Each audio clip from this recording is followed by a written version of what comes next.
akimara kwinjira ari hano mu Rwanda arabizi ko ari hano. Nimemuona Yesu Kristo. Yaramwiboneye Yesu Kristo hano. Hebu niulize ni kwa nini?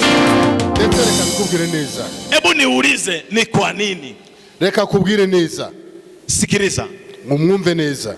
Zamani nikiwa Tanzania, akiri muri Tanzania mu gihe cyashize, nilikuwa naogopa Wanyarwanda. Yabaga afite ubwoba bw'Abanyarwanda. Kwa sababu gani? Kubera iki rero? Ile vita iliyokuwepo nchini Rwanda, ile ntambara yabaye mu Rwanda, ilikuwa inaogopesha sana. Yatumye abantu bagira ubwoba bwinshi. Ni kama vile leo Wanyarwanda wanavyosikia habari ya uchawi kwa Tanzania. Ni nk'uko Abanyarwanda muri twe dukunda kugira ikibazo cy'ibyerekeranye n'uburozi buba muri Tanzania. Haleluya. Ninyi nanyi mnaogopa Tanzania, kwamba mkienda Tanzania kuna uchawi. Yego, mutinya ko mugeze muri Tanzania mwahura na marozi. Kwa hiyo kila mtu aliogopa mwenzake. Mimi niliogopa Wanyarwanda walituogopa na sisi. Lakini leo urabona ko rero haba mu gutinyana. Abanyarwanda batinya Abatanzania, Abatanzania bagatinya Abanyarwanda. Ariko reka babwire rero, lakini leo uyu munsi Yesu yuko hapa. Yesu ari hano. Ninalala na Wanyarwanda, ninakula na Wanyarwanda, natembea na Wanyarwanda, ninaishi na Wanyarwanda. Wanyarwanda wamekuwa ndugu yangu.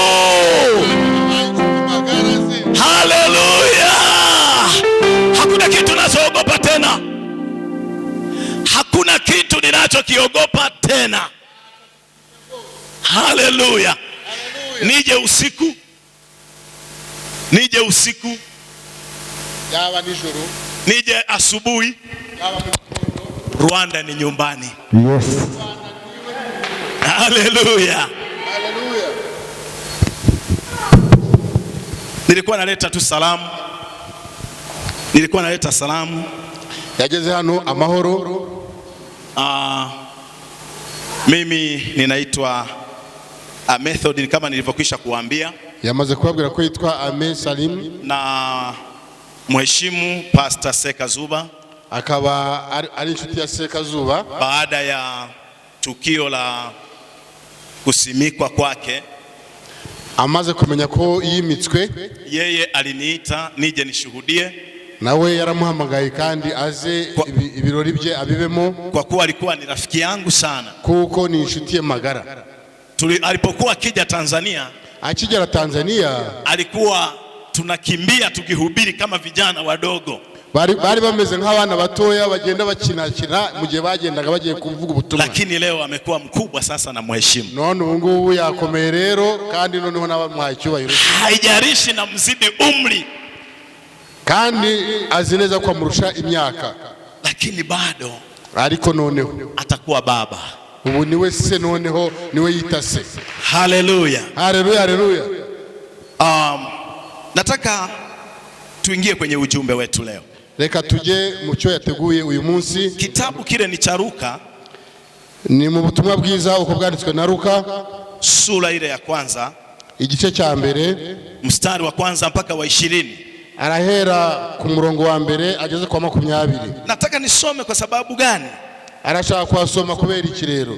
Nina neno ama ujumbe unaosema hivi. Afite ijambo cyangwa se afite intego ivuga ngo iki? Njia za Mungu kwa wanadamu, inzira z'Uwiteka ku bantu bo mu isi zimetofautiana, ziratandukanye. Kuna zingine ni ngumu, hari izo Imana ubwayo yicira, kuna zingine ni rahisi, hari nizo aravuze ngo hari inzira zikomeye ariko hari nizoroshye.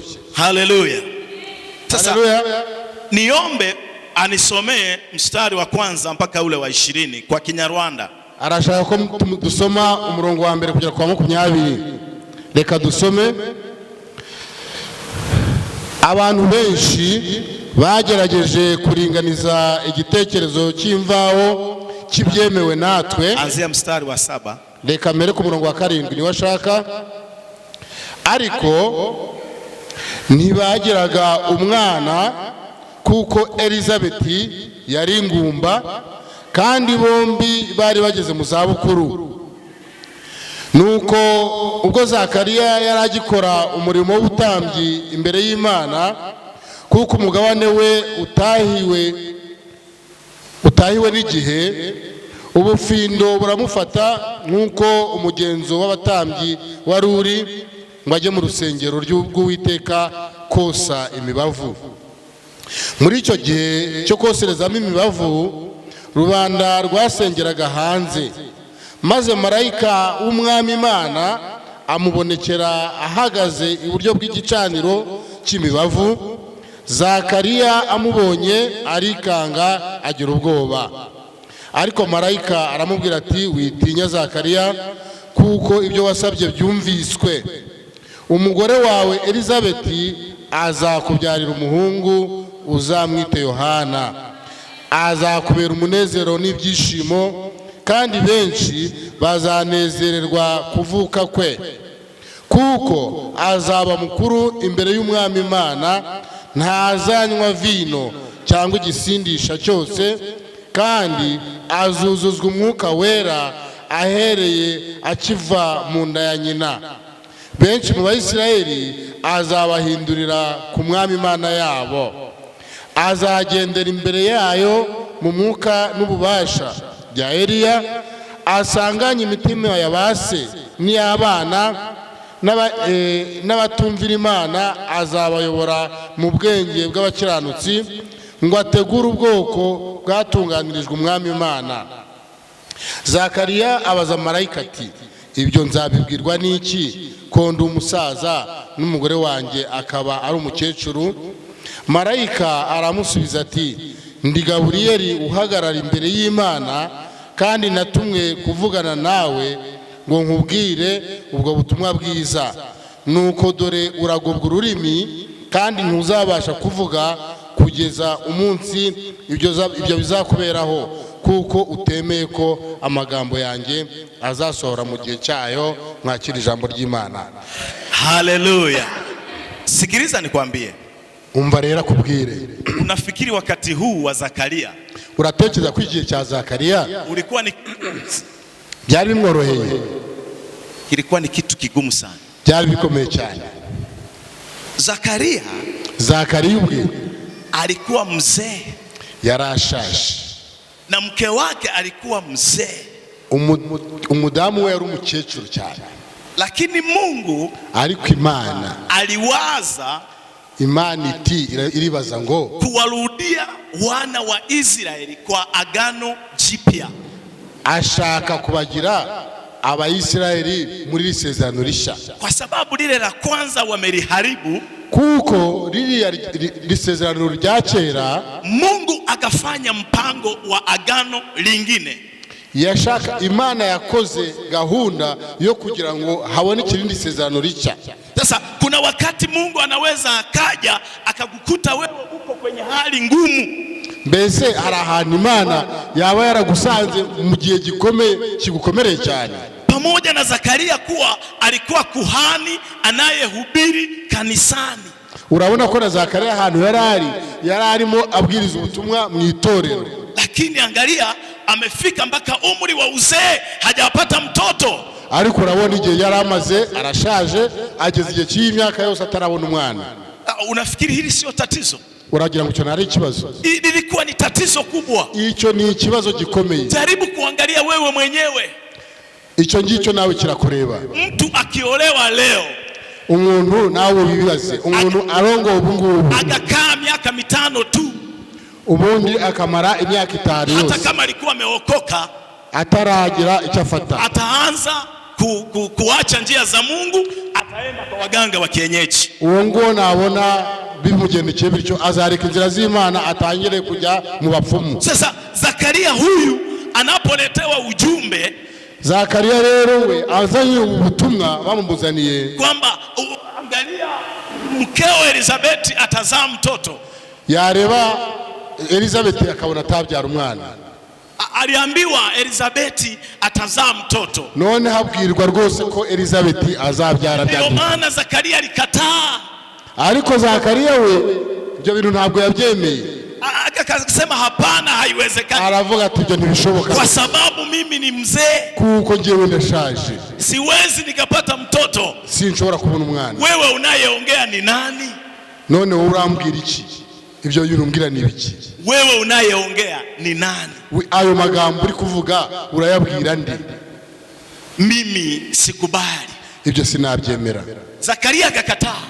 Zakaria arabihakanye, kwa kuwa ni Mungu aliye hai, ariko Imana kuko Imana ari itanga ubugingo, alikuwa amemtuma malaika, yitume malaika ubwe, akamwambia Zakaria, genda ubwire Zakaria, mimi siwezi nikashindana na mwanadamu, ngewe ntabwo nzahora mpanganye n'umuntu, nitakufanya uwe bubu kwa sababu umeshindwa kuyasadiki maneno yangu. Ngiye kukugira ikiragi kubera ko numva udashaka ibyo nakubwiye. Kuanzia leo hutaongea. Ubu uzavuga. Kwa sababu gani? Haleluya. Haleluya. Mtu yoyote akishapita kwenye matatizo, mtu yoyote akishapita kwenye matatizo, umuntu wese ushaka guhunga ibibazo, akipita kwenye matatizo, ageze muri ibyo, ukimletea habari ya kwamba leo umepata neema, umubwiye ko weho hari umugisha wagize, anaweza sikuelewe kwa haraka, anaweza sikubali kwa haraka. Wameshaumizwa, kubera ko aba yarababaye, kwa sababu ameshaumizwa, kuko aba yaramaze kuba, ameshadharauliwa, yamaze gusuzugurwa. Lakini kwa sababu ni Mungu, ariko kubera ko ari Imana, akiamua upate mtoto, avuze ngo ubyare, upata mtoto, uzabyara. Akiamua ufe leo, avuze ngo ufe leo, uyu munsi upfe, kufa. urapfa ye. Njia za Mungu kuachia wanadamu, inzira z'Imana ku nzira z'abantu, wakati mwingine ngumu, mumenye ko zikomeye. Zakaria akalazimika kuwa bubu. Urabona ko Zakaria yabaye ikiragi miezi 9, amezi 9. Jaribu leo ukae kimya usiongee kwa muda wa miezi 9. Ibaze nawe ubaye ikiragi amezi 9. Hata mdomo unaweza ukanuka. Waruzi ko n'akanwa kawe kagera ukagafunga. Haleluya. Haleluya. Haleluya. Lakini kwa Mungu inawezekana. Ariko ku Mana byose birashoboka. Ukawa bubu, ukaba ikiragi, na kila ambacho anakitaka Mungu kikafanyika, kandi umurimo Imana yateganije ugakorwa. Haleluya. Haleluya. Haleluya. Lazima kifanyike. Ni ngombwa uwo muri muzaba. Nisikilize nikwambie. Umva neza. Kwa nini nayasema haya maneno? Arashaka kuvuga ibi nibi. Nataka niseme juu ya hili kanisa. Aravuga ibi ngibi hano muri torero. Muda mrefu sana, hashize igihe kinini, Sekazuba uyu alianza kidogo, yatangiye buhoro buhoro, watu walimcheka, abantu batangira kumuseka, watu walimdharau, abantu baramusuzugura, lakini kwa sababu yeye alikuwa anasikia anaye Mungu, ariko kubera ko yiyumvagamo ko afite Imana, aliendelea kujipa moyo, agenda yiha ikanyabugabo bila kugeuka nyuma, akagenda atareba inyuma, alisikiliza kile Mungu alichokisema mbele yake, akavuga atari icyo Imana yambwiye, kwa sababu alikuwa amemwahidi kuko amwemera kandi amukunda. Muda mrefu, hashize igihe kinini. Wewe Sekazuba, none Sekazuba fanya kuwa mtu mkubwa. Imana ikavuga ngo nzakugira umuntu ukomeye. Wakati mwingine alikubali, Sekazuba arabyemeye, wakati mwingine alikataa, ariko rimwe yarabyemeraga ubundi yenda akabyanga, kwa sababu alikuwa akiangalia huyu anayesema naye hajampa hata viatu. Yavuga ko igihe yarageze Tanzania ntabwo ari Imana yari akamuhaye inkweto zikomeye. Hapana, ntabwo yari agakomeye. Wakati ule Mungu anasema naye, icyo gihe Imana yaramwibwiriye, alikuwa anawaza hivi, Mungu unasema na mimi? Akavuga ariko Imana koko ni wowe uri kumbwira, mbona hata viatu sina?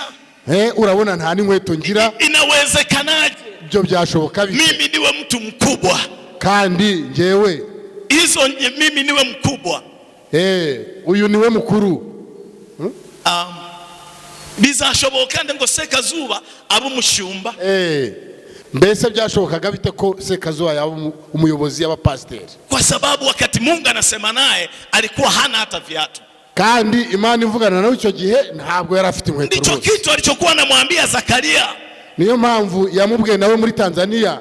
Zakaria, nicyo yabwiye Zakaria ati pamoja na uzee wako nubwo ushaje utazaa mtoto, uzabyara. Haleluya, haleluya, haleluya. Sasa leo tunayaona kwa macho, leo tunayaona kwa macho yetu, ibyo twabyiboneye n'amaso yacu. Anachokisema Mungu ni ukuvuga ko Imana ubwayo anachokisema Mungu icyo yavuze lazima gifike, ni ngombwa kizasohora, kitimie, byanje bikunde kizasohora, byanje bikunde kizasohora. Kanisa hili ni kubwa, Imana ubwayo ni kanisa hili ni kubwa, mumenye ko iri torero ari rinini rwose, ni kubwa mno, rirakomeye, rirakomeye. Leo unaangalia kwa macho ya nyama, leo unaangalia kama unavyoliona kanisa, ubu ngubu murareba, arareba akabona itorero ridakomeye, lakini kesho haliko hivi, ariko ejo ntabwo ari uko bizaba bimeze. Haleluya, watu wa Mungu, haleluya. Nisikilize, mwumve neza, nisikilize watumishi wa Bwana, umwumve bakozi b'Imana. Mungu aliye hai, Imana ni wa kuogopa, Imana niyo gutinywa. Aliyesema katika mavumbi utatoka mwanadamu. Imana yabwiye ubutaka, wowe muntu uva mu butaka ute. Huyo mtu ni wa kuogopa. Imana niyo gutinywa. Wewe hapa ulipo huwezi kuamini kama kwenye haya mavumbi kunaweza kukawa na mbegu. Waruzi neza ko wowe wavuye mu gitaka, waruzi kuzaba umeze utyo? Oya, ntabyo waruzi. Uwezi kudhani kwamba kwenye hii ardhi kuna mbegu. Ubundi usanzwe uzi ko muri ubutaka habamo ibimera, waruzi ko bibamo? Huwezi kujua, lakini Mungu anajua. Ariko Imana ubwayo irabizi. Kwenye hii ardhi muri ubutaka kuna mbegu zinaweza zikaota, hari imbuto zishobora kuzamukamo. Ndio ilivyokuwa Sekazuba. Ibyo nibyo Sekazuba byamubaye. Ni mtu aliyekuwa haonekani, nawe ubwe nubwo bitagaragaraga, ni mtu aliyekuwa hajulikani, ntabwo yarazi neza ko bizaba, lakini Mungu alijua. Ariko Imana yari ibizi. Ndani ya Sekazuba, wewe Sekazuba, kuna mbegu, harimo imbuto, kuna mbegu, harimo ibimera, wasaidia watu. Iyo mbuto izaza kandi itakayotembea duniani, iyo mbuto izatembera mu isi yose. Haleluya, haleluya. Hebu mpige Bwana Yesu makofi na vigeregere. Mukome mu mashi rwose, mukome Imana mashi. Ngoja niwaambie watumishi wa Bwana, Mungu aliye hai, Imana ifite ubuzima, ana nguvu, ifite imbaraga. Usione hata sisi tunaosimama hapa, nubwo twe duhagaze aha ngaha, ukijaribu kutafuta historia yetu, twebwe ushakisha amateka yacu, tulikuwa tunaiba, tulikuwa waizi, twari abajura, tulikuwa wagomvi, twari abarwanyi, lakini leo, ariko ubuse tunatuona tuko vizuri. Nubona ko tugenda neza, turaba nta kibazo dufite. Ukitazama unajua kabisa huyu ni mtumishi. Urebye neza, uyitegereje wagira uyu muntu ni umukozi w'Imana. Lakini kuna watu wengine ukiangalia kabisa hivi unajua huyu ni mwizi. Ariko uyitegereje neza mu itorero ushobora kuvuga uyu ni umujura. Haleluya, haleluya. Unanielewa? Uramwumva? Unanielewa? Uramwumva? Wapo mpaka leo, na ndio maana Mungu amemleta Sekazuba ili atafute watu wa namna hiyo wenye sura. Iyo niyo mpamvu Imana yahisemo Sekazuba ngo ashakashake bene abo bantu bafite iyo sura, wale ambao bado wanaiba, abo bajura, apige kelele, asakuze, avuge n'ingufu, watu wamjue Mungu, abantu bumva Imana bayimenye. Haleluya, haleluya. Na hiyo nguvu, izo ni imbaraga z'Imana, tunaamini imo ndani yake, kandi twemera, tunaamini nguvu imo ndani yake. Twemera imbaraga. Haleluya, haleluya. Ngoja nimalizie, agiye kurangiza. Ngoja nimalizie na kitabu cha Mathayo. Yego, agiye kurangiza kitabu cha Mathayo, agiye kurangiriza muri Mathayo sura ya kwanza, igice ni icya mbere, mstari wa 18 mpaka wa 23. Turasoma umurongo wa 14 kugera ku murongo, sura ya kwanza mstari wa 18 umurongo wa 18 mpaka 23 kugera ku murongo wa 23. Reka dusome. Amen. Umutwe uravuga ngo kuvuka kwa Yesu uko kwagenze. Kuvuka kwa Yesu Kristo kwagenze gutya: nyina Mariya yari yarasabwe na Yosefu, ariko yari ataramurongora, babona afite inda y'umwuka wera. Umugabo we Yosefu, kuko yari umukiranutsi kandi adashaka kumukoza isoni ku mugaragaro, yigira inama yo kumubenga rwihishwa. Akibitekereza, marayika w'umwami Imana amubonekera mu nzozi ati: Yosefu mwene Dawidi, witinya kurongora umugeni wawe Mariya, kuko imbuto imurimo ari y'umwuka wera. Azabyara umuhungu, uzamwite Yesu, kuko ari uzakiza abantu be ibyaha byabo. Nuko ibyo byose byabereyeho kugira ngo ibyo umwami Imana yavugiye mu kanwa k'umuhanuzi bisohore ngo: dore umwami azasama inda, dore umwari azasama inda, kandi azabyara umuhungu, azitwa Imanueli, risobanura ngo Imana iri kumwe natwe. Amen. Haleluya. Haleluya. Haleluya. Haleluya. Sikiliza. Wumve neza rero. Hii ni njia nyingine tena. Ikindi kibazo kibonetse. Mungu anawajia wanadamu. Mungu anakuja kwa wanadamu. Imana isanza abantu. Ulikuwa ni mpango wa Mungu kuja kwa wanadamu. Wowe urahangaha, Imana iragushaka. Huyu Yosefu alikuwa ana mchumba. Yari afite umugeni, yari afite fiancé. Kama wewe ambavyo unaweza ukawa una mchumba. Kimwe nuko nawe nunguri hano waba ufite fiancé. Haleluya. Haleluya. Kuna kijana hapa anaweza kasimama, nitoe mfano. Abahe urugero, ninde umusore ukiri. Asante sana binti, njoo hapa. Ngwino hano. Kijana, umusore none hari hehe? Nawe ukiri umusore hano utarashaka umuhungu. Ha, musore uri hano? Ego. Yes. Karibu. Simama hapa. Hagarara iruhande rwe. Na kwa nini nimetoa mfano wa watu hawa? Kuki agiye gutanga urugero kuri aba bantu? Hawa watu, aba ngaba mureba, huyu bado ni msichana, huyu ni umukobwa, huyu bado ni mvulana, huyu ni umuhungu. Sasa huyu ameshampenda huyu rero yashobora gukundira mukobwa, anataka kumuoa, ashaka kumurongora, ameshalipa mahali, ameshalipa mahali, yamaze gutanga inkwano. Sasa huyu binti, huyu mukobwa rero, roho yake yote, umutima we wose imeshamwelekea huyu, wamaze kujya muri uyu musore. Na huyu kijana, n'uyu musore rero, roho yake yote, umutima we wose imeshaingia kwa huyu binti, yamaze kuurundurira muri uyu mukobwa. Sikiliza kitu cha ajabu. Mwumve rero ikintu gitangaje. Ghafla biraje ikubagahu, binti huyu anakuwa na mimba, umukobwa aratwite. Hebu tumuulize huyu kijana, reka tubaze uyu musore, na hajui kama mimba hii imetoka wapi, kandi uyu musore ntazi neza iyo nda yavuye hehe. Hebu tumuulize kijana, none wa musore we, kama huyu niyo mchumba wako, uyu ngo yabaye ari fiancé wawe, umeshalipa mahali, mbese ko amaze no gutanga inkwano, wewe hujawahi kulala naye, wowe urumva byagenda bite? Uzamurongora? Hujawahi kulala naye, ntabwo uraryamana nawe. Sasa umemwona ni mjamzito, ariko urabona ko afite inda, unaweza ukamuoa tena? Mbese wamurongora? Anasema kama atakuwa anampenda atamuoa. Lakini je, moyoni mwako ndivyo ulivyokuwa umewaza? Ariko mu mutima wawe koko nibyo uri mutekereza, nibyo uri kuibwira? Ulikuwa umewaza kwamba utamuoa akiwa mjamzito? Uratekereza ko uzarongora umukobwa utwite inda itari yawe? Haleluya. Haleluya. Mnaona hali ilivyo ngumu? Mnaona ko ibintu bikomeye? Amejaribu kujibu kwa kujitetea tu, kugira ngo asubize ibyo ngibyo biramushobeye, lakini ndani yake roho, kama binti huyu akiwa ni mjamzito, moyo unauma. Umunsi wose yabona ko uyu mukobwa twite, umutima uzamurya, azagira ikintu ku mutima. Ndicho kilichokuwa kwa Yusufu.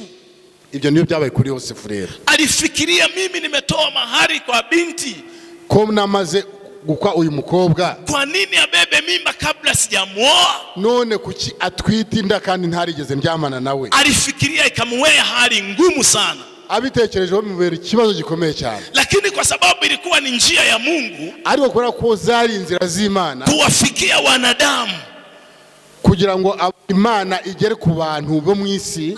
Yusufu hakuwa na ujanja. Yosefu nta buryarya yagize. Ndipo malaika alikuja akamwambia Yusufu, nibwo malaika yaje rero abwira Yosefu ati, usiogope, ntugire ubwoba, usiogope, ntutinye, mimi ni Bwana. Njyewe wowe uri umuntu w'umugabo, mimi ni Bwana, nanjye ndi umwami, mimi ni Mungu, njyewe ndi Imana, nina uwezo, njyewe mfite ubushobozi wa kufanya jambo bwo gukora icyo nshaka, ninalolitaka, icyo nagambiriye juu ya mwanadamu yeyote, ku muntu wari wese uri mu isi. Haleluya, haleluya. Asanteni sana. Mnakoze cyane. Nataka niseme nini? Arashaka kuvuga, nataka niseme nini? Leo Mungu akisema ubarikiwe, unabarikiwa. Imana iravuga ngo uhabwe umugisha. Leo Mungu akisema uwe mkubwa, iravuga ngo uwe mukuru, uwe umuntu ukomeye, unakuwa mkubwa, uzakomera. Ndizo njia za Mungu, ndizo njia za Mungu. Izo nizo nzira z'Imana. Anaweza kupita mahali ambapo panaweza pakaumiza, anyuza umuntu n'ahantu hakomeye, mtu akaumia, umuntu akabanza yababara, lakini Mungu haangalii. Unaweza ukaumia wewe wakapona watu 1000, nyamara uko kubabara kwawe gushobora gukiza abantu benshi. Haleluya, haleluya. Tukimwona Sekazuba amevaa vizuri, ukibona ubonye Sekazuba ko yambaye neza kuriya, ameweka na kora, yashizemo koru y'Abaromani, wakati anatengenezwa na Mungu aliye hai. Nyamara igihe Imana yamugenzagenzaga ari mu buzima bwe busanzwe, alilala njaa, yari afite inzara, alitembea kwa miguu, yagendaga n'amaguru, hakuona raha, hakuwa na raha moyoni, ntabwo yari yishimye mu mutima we cyane, lakini kwa sababu Mungu alikuwa amemaanisha, ariko kubera ko Imana yamuhaye isezerano, ketishe kwenye kiti, amwicaza ku ntebe. Leo si tunayaona, muramubona namwe. Mpe Yesu utukufu. Haleluya, haleluya, haleluya. Ni mtu mmoja, uyu ni umuntu umwe, lakini ataleta watu 1000. Nyamara muzabona abantu azaza uko bangana. Uyu ni umwe, lakini atawafanya watu wabarikiwe, nyamara abantu bazahabwa, kwa sababu neno la Kristo, kubera ko afite Kristo muri we, ndani yake, muri we afitemo Kristo, litasema byanga byakunda bizaba. Haleluya. Muhimana icyubahiro. Watu wa Mungu, Mungu awabariki. Imana ibahe umugisha mwese. Ningeendelea kusema, arashaka kubabwira, lakini nyamara acha ni mheshimu mtumishi wa Mungu. Mureke twubahe umuntu Imana yahaye. Dakika alizonipa, mureke duhe icyubahiro umuntu Imana yahaye icyubahiro, zimetosha, kandi ibyo yavuze, ibyo yabayemo birahagije. Mungu awabariki. Imana ibahe umugisha. Mungu atengeneze njia, Imana itwereke inzira. Mungu aendelee kuwaketisha katika kanisa hili, Imana ikomeze ihe iritorero umugisha, mpaka muone baraka zake. Ibagendagenze neza muri iritorero mpaka mubonye. Haleluya, wanyu. Haleluya, haleluya. Usimame na tuombe. Imana ibamugisha cyane. Simama tuombe, simama tuombe. Mahagarare dusenge. Mungu uliye hai, Mana yo mu ijuru, ninakushukuru sana, ndagushimiye cyane kwa kuwa wewe ndiwe Mungu, kuko uri Imana nyamana. Ukipanga mipango, iyo wagambiriye, hiyo mipango inakuwa. Ibyo bigo byanze bikunze. Ukililazimisha jambo, ugitanga ijambo ryawe, hakuna mwanadamu anayepinga. Nta muntu wapinga iryo jambo. Nami nimekuona Yesu, nawe narakubonye mwana katika maisha yangu, mu buzima bwanjye, jinsi unavyotenda makuu. Ibyo wakoze bikomeye. Nimelisema neno hili, iri jambo ndarivuga katikati ya watu wako, hagati y'abantu bawe, nikimaanisha, kandi ibyo ndahamya neza ko kuna kitu, hari ikintu unakuja kukifanya ushaka gukora muri iri torero, kwenye kanisa hili, muri iri torero. Tangu sasa